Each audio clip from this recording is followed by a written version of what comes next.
So today we're going to look again on ethics and governance. Okay, we're going to look more on detail on ethics. So implication of professional ethics based on the service ideal, public interest. Okay, so this is basically the service ideal, the ideal of providing service to the public. So then we have some tools that guide us to resolve. Yeah, any problem? I think you should unmute. Please unmute, otherwise there will be disturbance when I'm talking. Okay, otherwise there will be disturbance if you I suggest you unmute while I'm talking. Okay, then we will look at some of the tools that will guide us to resolve ethical dilemmas, and then we will be looking at the code of ethics. This is from the Australian CPA Australia. Okay, for professional accountants, some of the theories of ethics and ethical decision making frameworks. Okay, so then once we finish this section, we should be able to explain the concept of professional and business ethics, discuss some of the key philosophical approaches to ethics and how they will impact on the professional ethical decision making. Okay, so that's why we have this code of ethics for professional accountants, which is from CPA Australia. Okay, so analyze and resolve ethical dilemmas in accounting, apply ethical decision making model, and discuss the impact of decision making and actions on society. So we are not living in isolation. We are living in the midst of society. So whatever decisions we make, for better or for worse, will have implication on society. Okay, so we need to be mindful as accountants that when we make decisions, for better or for worse, it will have implication on society. It could be, we just in the earlier, just now I just finished a tutorial class, we spoke about the positive impact and the negative impacts. So it works both ways. Okay, it works both ways. So now let's look at the formal definition. The formal definition is from the dictionary, Chambers Dictionary. It defines ethics as a code of behavior considered correct. This is the generic definition. Okay, this is the generic definition. Code of behavior considered correct. Whereas professional ethics is the application of ethical principles or frameworks by professionals who have an obligation to act in the interest of those who rely on their services, as well as in the best interest of the public. So if we look at the definition, okay, the first one is what I called as the generic definition, which is applicable across the board, not just for accountants. It applies to all, including you as a student. Code of behavior considered correct. For example, as a student in tailors, if you're caught, okay, the academic regulation says that you cannot cheat during the exams. So if you're caught cheating, of course, there's the appropriate punishment. Okay, so that is not the behavior which is considered correct. So that's in the context of you as a student. That's why I said this is a generic definition. Okay, generic definition. So from time to time, I just want to check that it's okay. Recording, okay, it's being recorded. Okay. So now we go to the more specific definition of professional ethics. So professional ethics is for those who are professionals. So we as accountants, we are professionals. We have seen in the previous lecture the attributes, 8 attributes. Okay, and we fulfill all those attributes, and therefore we are professionals. So professional ethics in the case of accountants will be issued by our professional body. So it depends. In this module, we're looking at CPA Australia. It could be from MIA, it could be from MICPA, it could be from Chartered Accountant, it could be from ACCA. So once you're a member of these professional bodies, you have to abide by their code of ethics. So the code of ethics is prepared in the interest of those who rely on our services. They are lay people, they have no background in accounting, so they rely on us, not to cheat them, not to, what shall I say, they are paying for their services. Okay, so there's a certain expectation. Best interest of the public. Okay, very also important. Okay, always keep that in mind. I think the advice that from earlier lectures, if by now you haven't got it, it is public interest always comes first. So whenever there's a clash between self-interest and public interest, so public interest will always be, our priority is always the public interest. So any professional ethics framework adopted, including ours for accountants, must be understood by members of the profession. So we are members of the accounting profession. So for example, in the context of Malaysia, if you want to practice as an accountant, you have to be a member of MIA. MIA stands for Malaysian Institute of Accountants. So once you're a member of MIA, then they will give you the code of ethics issued by MIA. You have to follow it. It tells you what you can do and what you cannot do. It's a very clear guidance. So there's nothing for you to be confused about. It's not that you are confused. Most of the time, when ethical behavior takes place, it is deliberate. Deliberate meaning they know it is wrong, but they still do it. So it's not a matter of misunderstanding or not understanding the code of ethics. Because once you're a member of a professional body, you have to go for CPD, continuing professional development classes throughout the year and accumulate certain number of points so that you can renew your membership. You have to renew your membership every year. As part of that membership renewal process, you need to have attended all the CPA. CPA is the classes conducted by the professional body. So in my case, since I'm a member, a fellow of ACCA, so I have every year to go for training, what they call a CPD, continuing professional development, and I need to show evidence of having attended these seminars, workshops, and training, and then submit it at the year end when I want to renew my membership. Okay, so this applies for all professional bodies. So we are looking in this module at this particular professional ethical standard called APES 110, called Code of Ethics for Professional Accountants. I just want to be clear that this is not the only one. Okay, so but this is the one that we are using in this module, APESB 20110. So what are some of the things that we are expected to do? First thing is here in red color, objective.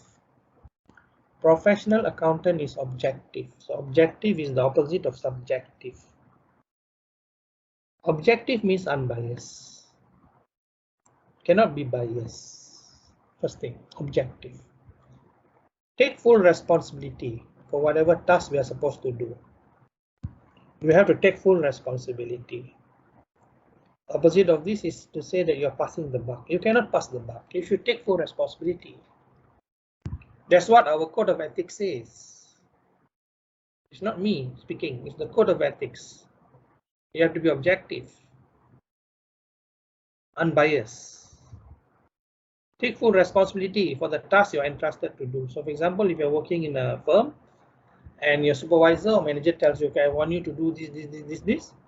So you got to do it. You're responsible. They have given you the job. Unless they ask you to do something which is illegal, which is unethical, which is against our code of ethics, then of course you can say, sorry, I can't do this. It's contradicting the code of ethics. You have to do proper planning, control procedures, and have integrity. Now, integrity, we cannot teach it in the class. Okay? Integrity cannot be taught. It can't be taught in the classroom. All those people who are involved in scandals, be it in Malaysia, in Australia, in Canada, in US, and UK, New Zealand, wherever, it's not to say that they don't know. They know what they are doing. They know it's unethical. They know it's illegal, but they still do it. What's their motivation? It could be 101 things. Okay, if you want to identify, then you need to do investigation. It's not that is beyond the scope of this subject. Okay, basically what it says that you have to have integrity. There's a very important trait which it's all part and parcel of your upbringing. Sometimes it's from your family, it's from your upbringing, it's from your friends, and so on and so forth. So basically, in short, you need to maintain what is called a professional approach to work. So in order to maintain this professional approach to work, you must be objective, you must take responsibility for the job you are entrusted to do, and you must also have integrity. Like I said, this one we cannot teach it. It doesn't come from the classroom. Okay, it comes from yourself. You know such and such a thing is wrong. It can't be done. Okay, so you need to have integrity. Straight away, you know if somebody is asking you to do something, it could be a client, it could be a friend, it could be another stakeholder, ask you to do this and do that, and you know very well your gut instinct is, oh, this is wrong. Okay, I can't do it. Then you just got to have the what they call the courage of your convictions to say no. It takes a lot of courage, lah. Let's put it this way, okay? Because when you're working next time, you'll be facing a lot of situations. I don't have to elaborate, okay? But I've said it before and I'm saying it again. In the classroom scenario, in the exam scenario, assume ideal conditions. Otherwise, we will never end our discussion. If you keep on pointing finger to say that in outside this, the real world, this is what happening. Yeah, it's true, it's happening. You know it, I know it, everybody knows it, but we cannot answer like that in the exam. You will be marked wrong. Okay, I hope I make it very, very clear.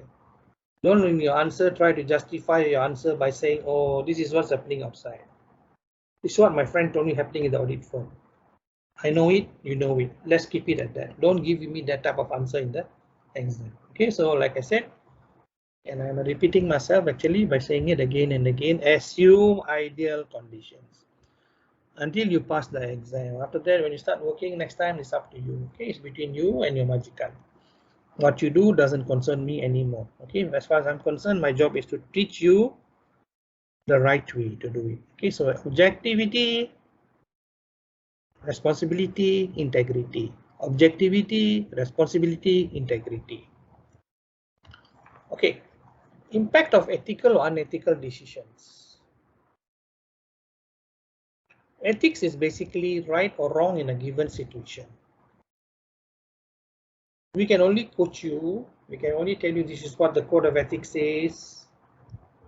Okay, but when you actually face that situation, how you react, I cannot predict. Okay, so this is what they call in English moral compass. It's not like the compass that you have on your mobile device. Okay, for example, I want to see which direction is west, which direction is east, and so on and so forth. This moral compass is inside you. It is developed over time. Like I said, it could be from your upbringing. If you're brought up in a family which has very strong ethical values, so you will have a strong moral compass. You know straight away that this is wrong. I can't do it, this is wrong. Okay, so like I said, we can only say so much in the classroom. At the end of the day, it is up to your moral compass. It's something inside you. We call it the moral compass. So ethical decisions can have a negative effect. For example, reporting a poor financial position can lead to an organization's failure. So for example, you're the chief accountant or senior accountant in an organization, and you know for a fact that this organization that you're working for is having a lot of issues. They're having a lot of issues. Business is down, cash flow is very bad, overheads are high, staff turnover is high. These are all red flags. These are all red flags. What do we mean by red flags? Red flags are those indicators which tell us this company is like a ship. It's like a ship sailing in rough seas. We know that if it is not commanded by a captain properly, it might sink. Either it will sink slowly or you can just like that think. But most of the time, doesn't happen overnight. The signs are already there. Okay, so you as the accountant or the senior accountant, you have access to a lot of information about the company's financial position. You're like a doctor, you know. When the patient comes, the patient shares with you a lot of private and confidential information about himself or herself. So you know so much about this patient. You're not supposed to go and tell the whole world about it. It's what we call client confidentiality, patient confidentiality. Same thing applies. So as long as I'm working in this company, okay, I'm getting salary from this company, I have to give my loyalty to this company. By the same time, if my majikan or my employer asks me to do something which I know is wrong, this is where we have this ethical dilemma. And these are some of the type of scenarios we will face in this case, in this module. We will have case studies. We will have to decide on what is the right course of action. So all this code of ethics and so on and so forth can only give you guidance. So at the end of the day, if you don't have these qualities in you, within you, that's why I say this is called the moral compass. Be objective, unbiased, responsible, take responsibility, don't pass the buck. Is it your job? Supposed to do it? You do it. Don't say, oh, I'm the chief accountant, but my junior didn't do the job. I don't think employer interested in listening to your excuses. Okay? And have integrity. As a student, when we say have integrity, meaning don't try and do copying and cheating in the exam. The consequences are very serious. Okay, take it from me. I'm on the discipline board, I know. Okay, so integrity. Have integrity. Okay, just now in our tutorial, just before this lecture, we had some discussions about the positive and negative impacts of decisions made by us. When I say us, okay, it's understood lah. I'm talking about myself as an accountant. As an accountant, we're studying accounting. So what should I be talking about? Legal thing or medical thing or architecture? No. Talking about us, you, me, as an accountant. So sometimes the decisions we make can have negative impact. The ship is already shaking in the high seas.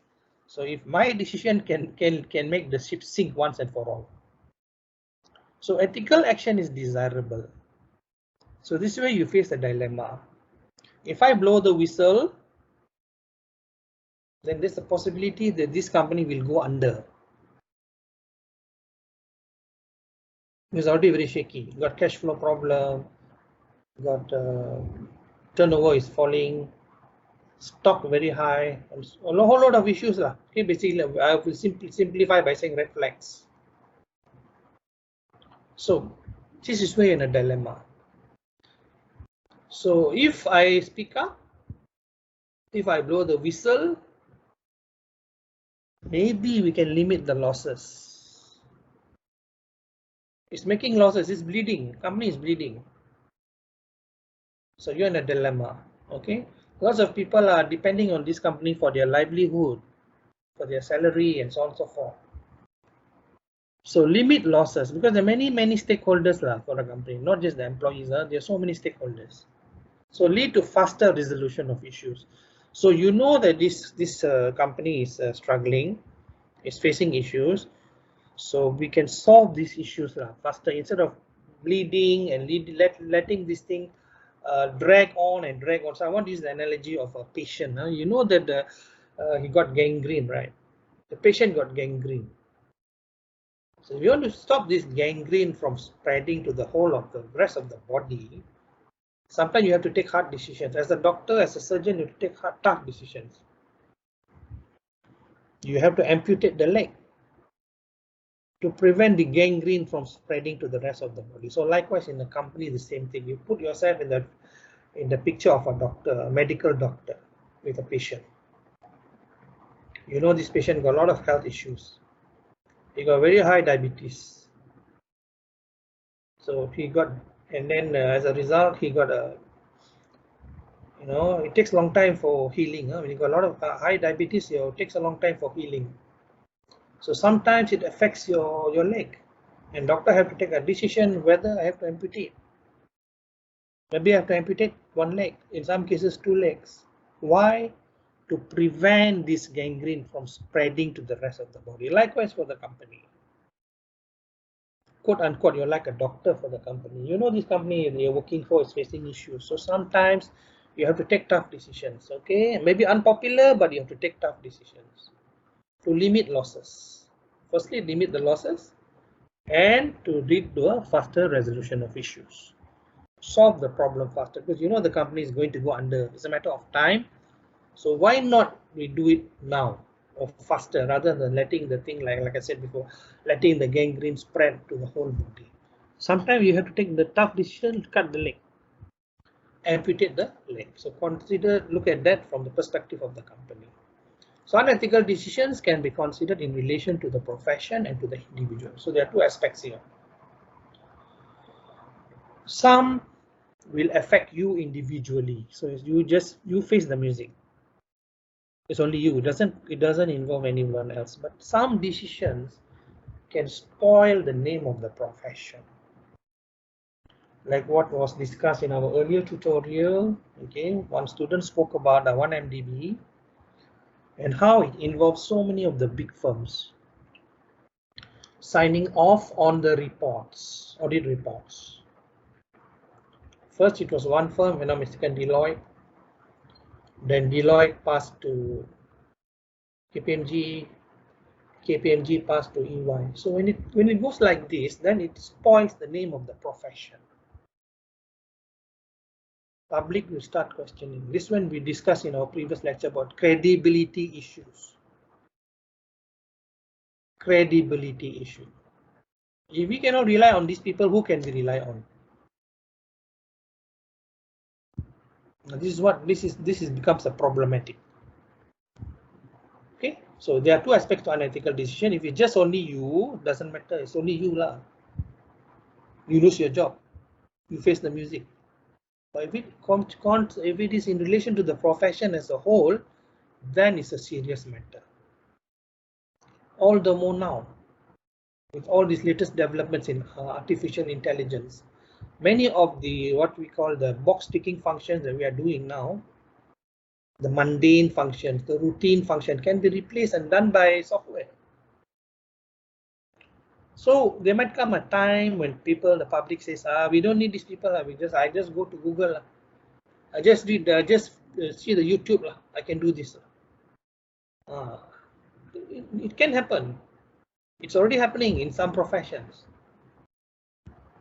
People are saying, yeah, don't see the doctor. All this I can check on YouTube. I just listen to the YouTube. Okay, these are the symptoms. I self-medicate. Self-medicate.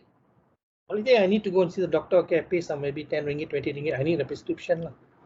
Then go and get from the pharmacy. So now think about it in the context of accounting. If it reaches that stage, then it's very bad. For me, okay, I'm basically past that stage already. Okay, for you young people looking for work next time. Okay, so decisions that are not in line with the accounting professional standards and legal obligations can result in loss of membership, fine, or imprisonment. So the very basic would be the MIA says that okay, you breach our regulations, you breach our code of ethics, so you being fined. If it's more serious than that, name and shame. Name and shame. Not just fine, but name and shame in the media. So they want to warn the public, be careful of this guy. He's a very unethical accountant. It's called name and shame. If more serious than that, suspension. Suspend your membership. So for 1 year, you cannot practice. Worst case scenario, expel from membership. We don't want you as a member. You spoil the name for all the other accountants who are looking for business. You spoil our name. So we tolak you, kick you out from MIA. We don't want you as a member, expel. Okay, so there are many sanctions, many sanctions. So the lightest one what they call a tap on the shoulder or tap on the finger is warning first. Warning first. If you are a repeat offender, then fine.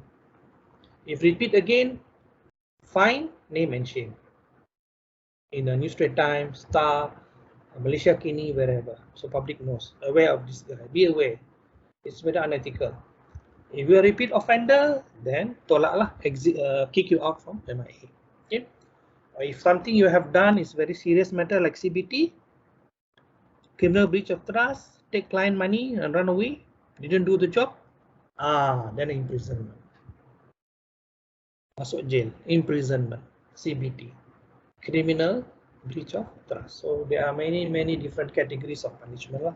So just be aware, these are some of the sanctions or punishments which can be applied for those errant members. Errant members are those who don't follow the advice in the code of ethics.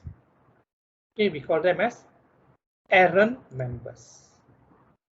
So before I continue blubbing, anything you want to ask, please ask a quick question or two, then I can move on. Any questions you want to ask? I've been talking now, so we're coming to about 30 minutes already.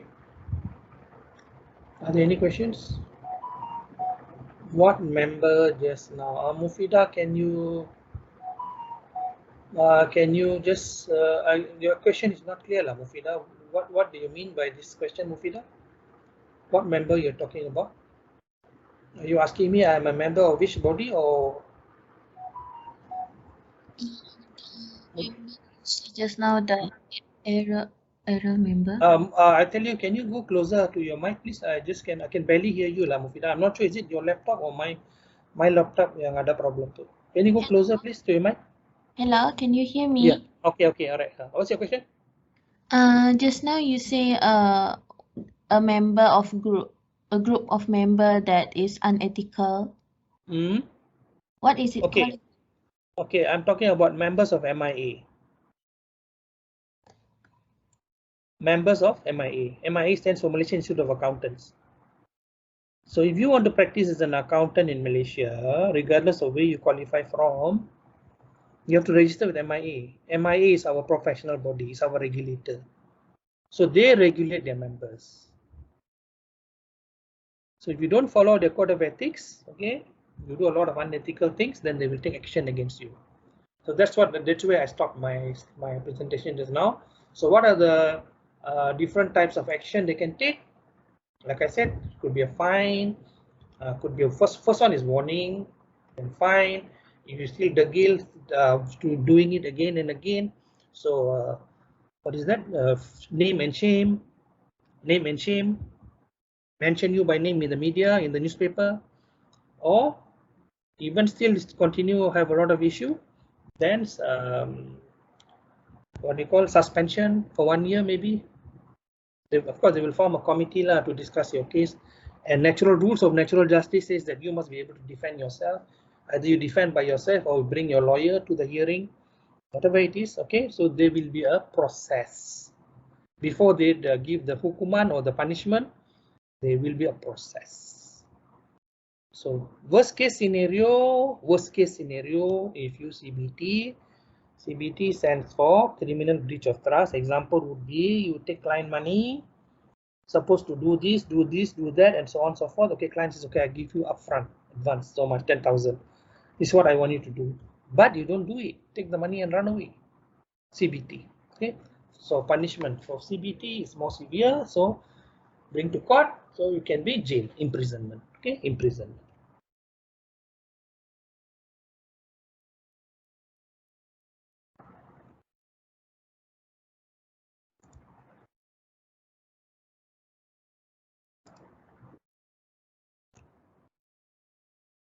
Let's continue. So accountants need to act appropriately. So like I said, a lot of this depends on your moral compass. Your moral compass is inside you. I cannot teach it. Maybe your parents can teach it to a certain extent. Okay. But then you cannot blame your parents for everything. Once you're grown up, you're an adult, You are responsible for your own behavior. But if your upbringing is good, you're from a very young age, your parents have already told you this is wrong, okay, this is wrong, don't do this. So that means your moral compass is very strong. But keep in mind, ethics is subjective. There's no black and white in ethics. In fact, they say ethics comes in shades of gray. Ethics is not like clear cut. Okay, there's something we need to be aware. Ethics is subjective. There's no black and white in ethics. We only have shades of gray. So one person's ethical code may judge an action to be ethical, others may not. So it depends on your religion, depends on your culture, depends on your country. A lot of things that they do in the West may not be acceptable in Malaysia. Our society may not be prepared to accept that type of behavior. I don't want to go into specific details, but I think you get my picture.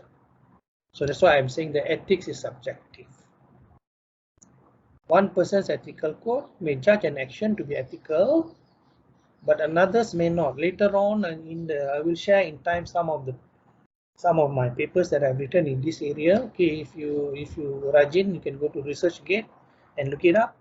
Okay, I've done a lot of research on this area before, and I've published some papers. You can go to ResearchGate and check it up. Later on, I will share it on times. But for now, I just want to cover what I'm supposed to cover in the lecture. But if you think that you want to go ahead on me, no, by all means, go ahead. Just type my name in Google and ResearchGate, and you will see I have a lot of papers on ethics there talking about this subject. Okay, so I just want to summarize what I'm saying here. There's no black and white in ethics. It depends on the jurisdiction, depends on the culture, depends on where you are, depends on your religion, and so on and so forth. Okay, I have made the point already. Okay, so ethical code to judge an action may be ethical, but others may not. China have their own culture, Saudi got their own culture, okay, US got their own culture, and so on and so forth. So now, okay, we have this. I want you to all to quickly do this part. Click. I don't have much time, but we have question here. Give examples of accountant ethical behavior and non-ethical behavior. I'll just give you about 5 minutes. Okay, otherwise I got to move on. We're already 11:35. So in the chat area, can you just give some examples? Accountant ethical behavior and non-ethical behavior, so I can give my feedback. Okay, please don't take the whole day, because only got 1 hour for this lecture. Okay, what was the question just now? Give examples of accountants' ethical behavior and non-ethical behaviors. So I just want to see, are there any examples? This is supposed to be, you are supposed to do this part, okay? Give examples of accountant ethical behaviors and non-ethical behaviors. I just want to see whether you understand or not. Can you quickly post some answers in the chat area for me to give my comments?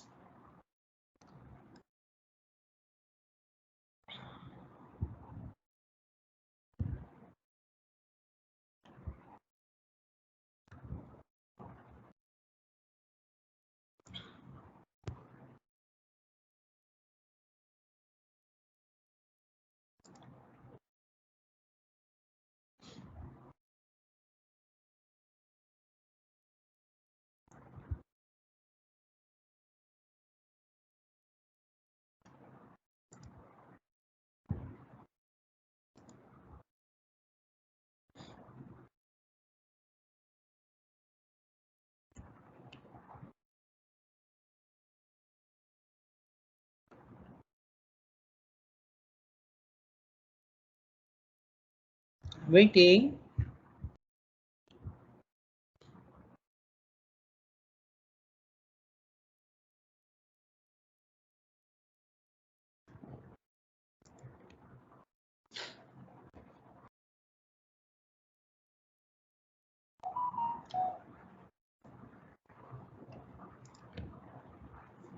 Okay, Liu, good, very good.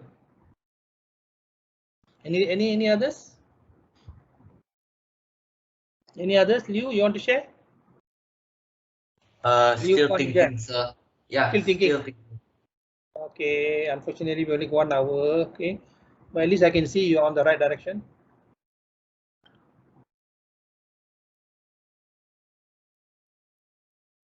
How about Mufida? Mufida, you get any example or not? Mufida?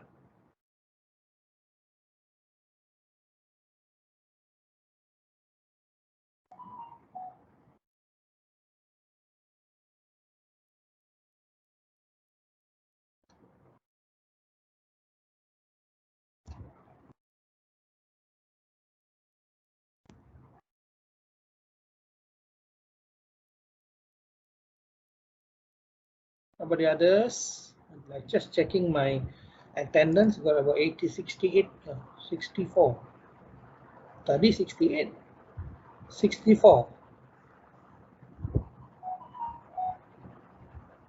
Okay, confidentiality, integrity. Okay, I think you got the picture. Okay, confidentiality, integrity, straightforward, honest in business. Okay, okay. I've got another 2 minutes before I want to move back to my lecture slides. Please put your answer here and I can give my comment. I just thought to see whether you understand what is. Okay, again, I go back to the question. The question says, give examples of accountants' ethical behavior and non-ethical behavior.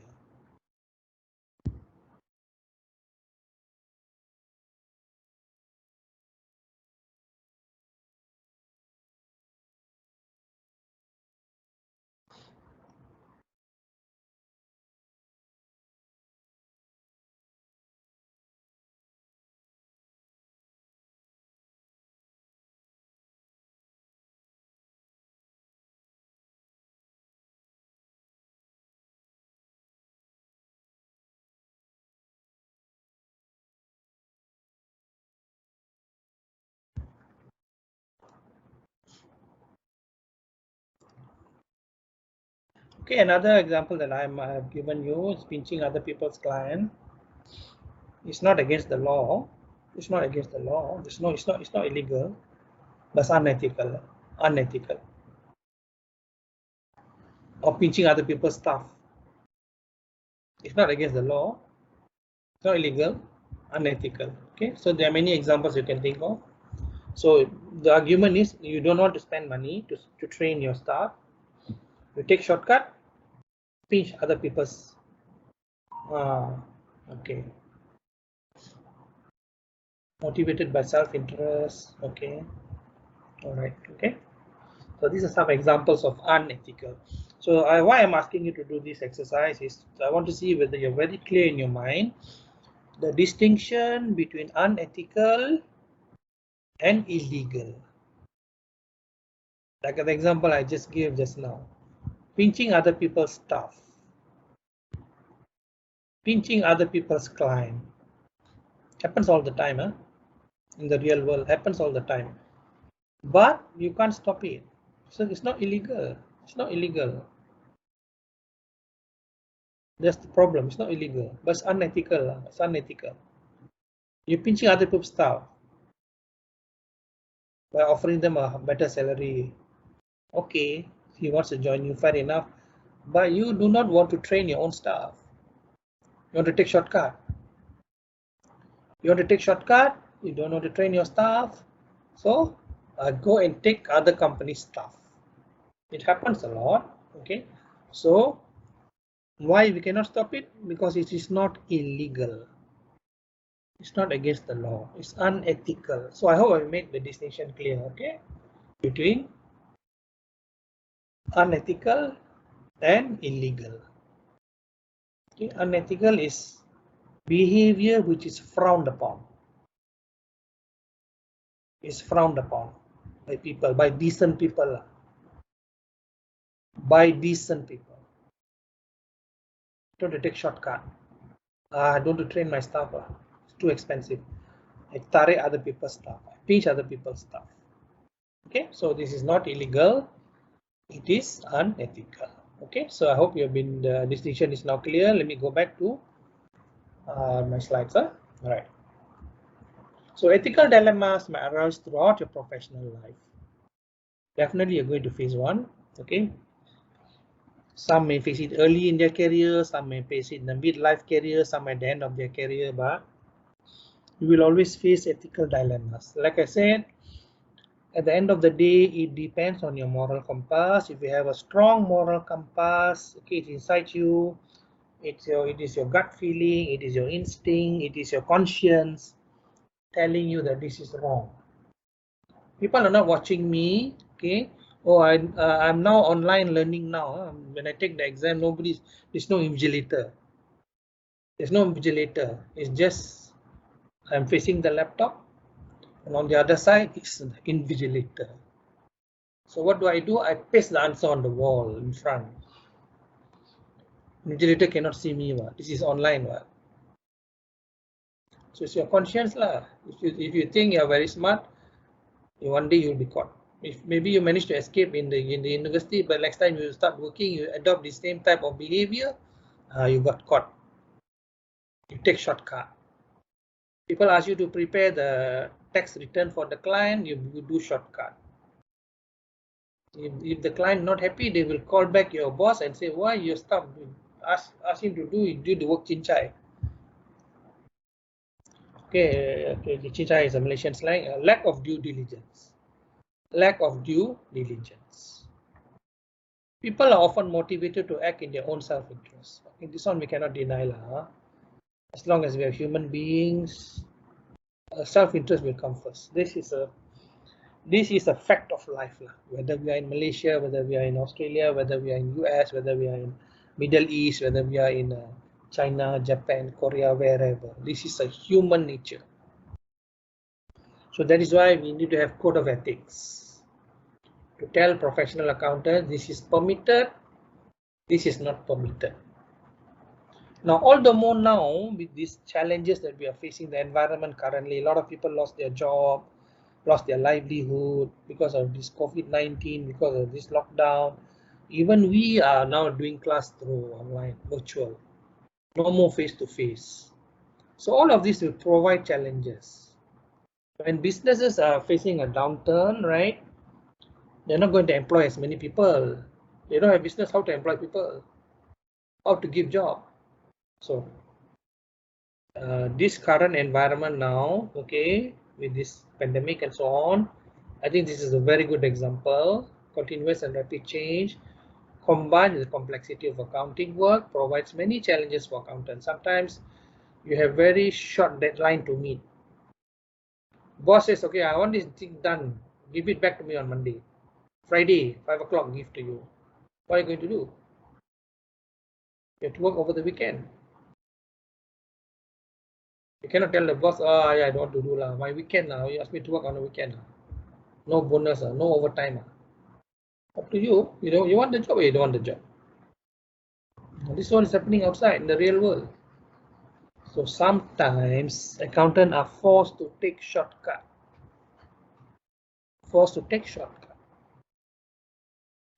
Because they want to keep their job. Okay.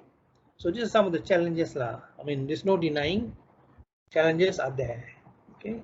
Because of the continuous and rapid change combined with the complexity of accounting work. Okay. Some of this accounting work is very detailed. Okay. For example, if you're working for a big company which has subsidiaries, associate companies, then the work becomes very complex. So sometimes you want to save time, you take shortcut. Okay, maybe first time you escape, maybe second time you get caught. So all of this will provide many challenges for accountants. Okay, now again another simple case study. Think about how you might respond in this situation. So again, this is something for you to think about. So read this one. Okay, quickly give an answer in the chat area. So this is some of the challenges we are facing, accounting work environment. So this one again, like I said before in previous lectures, I will be uploading these on times. Okay, so please go through them. Our lecture unfortunately is only 1 hour, too many things to cover. So I will put it up on times. So please, I'm relying on you to do it. Okay, there's no way for me to check whether you're doing it or not. Okay, we have got 16 slides. We've only got about 10 minutes or so. Okay, so these are some of the examples.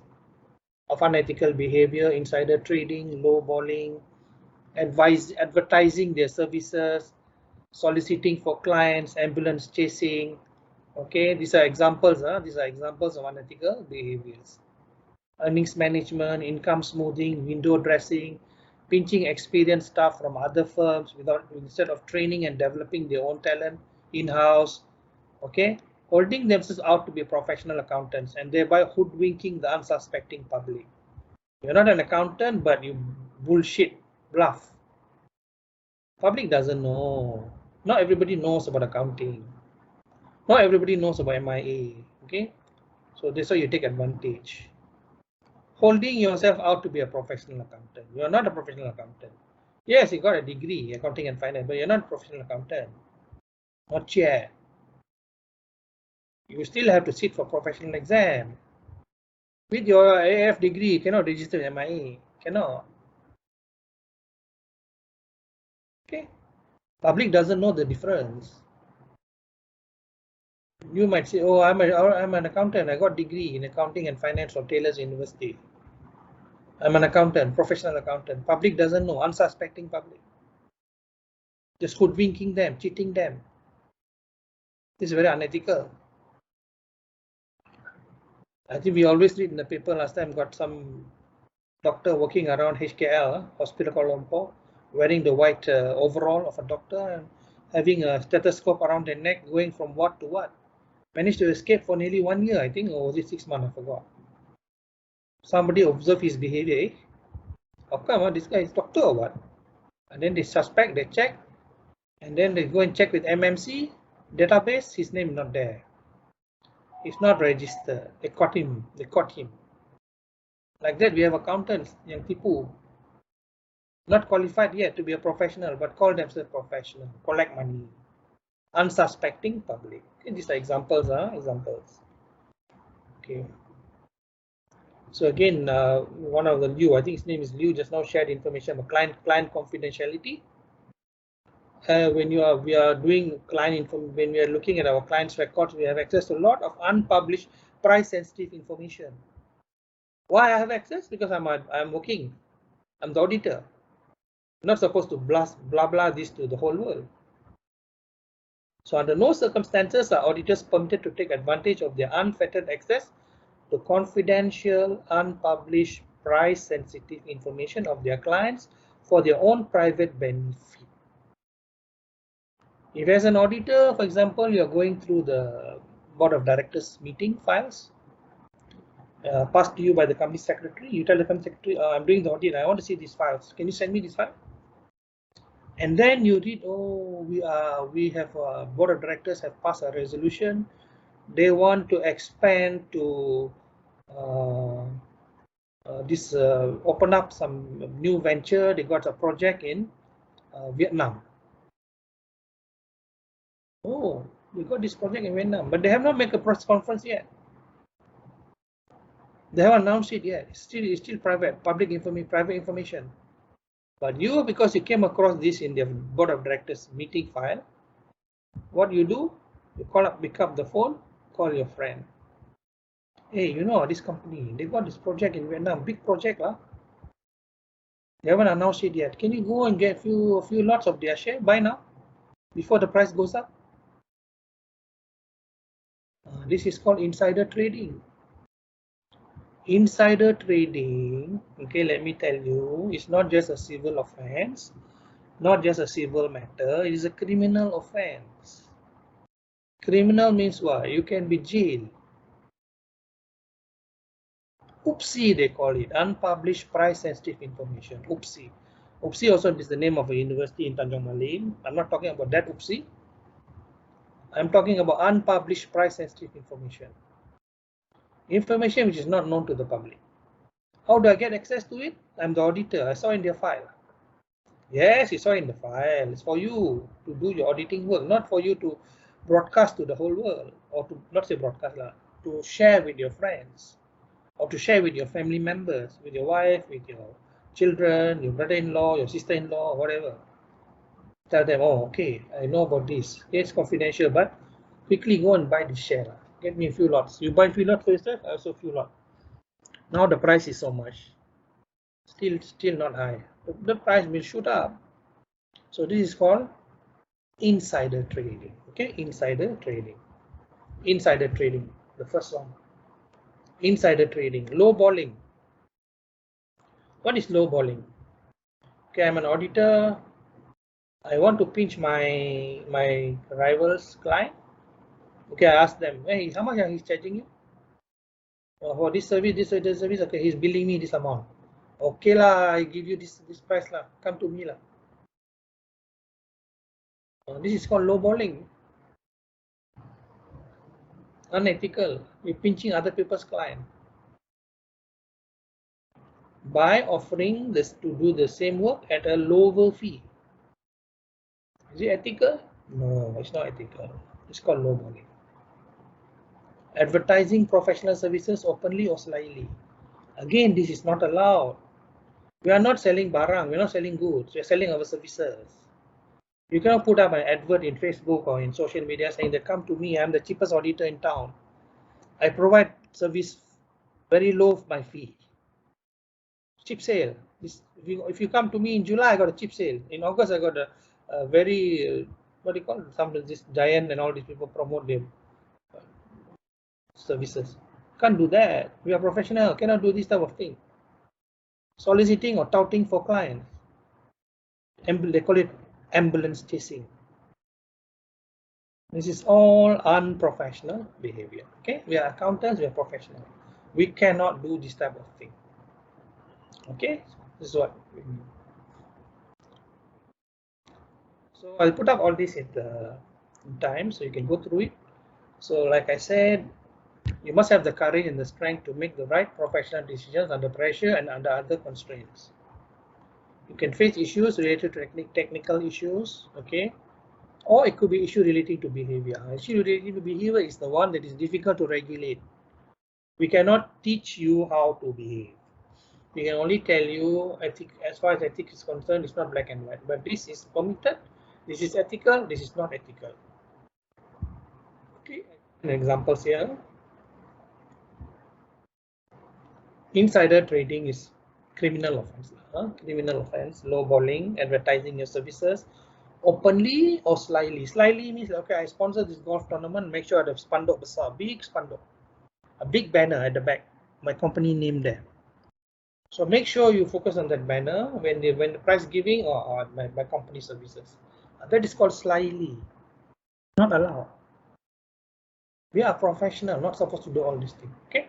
So I think you got the picture. All right. So like I said, if you have any questions, you can bring it up during the tutorial class. Don't keep quiet in the tutorial class. Okay. Lecture, unfortunately, can only so much time we have. So can you do your attendance? We only got 5 minutes left. I hope you can see my screen. Okay, we quickly do the attendance. Okay.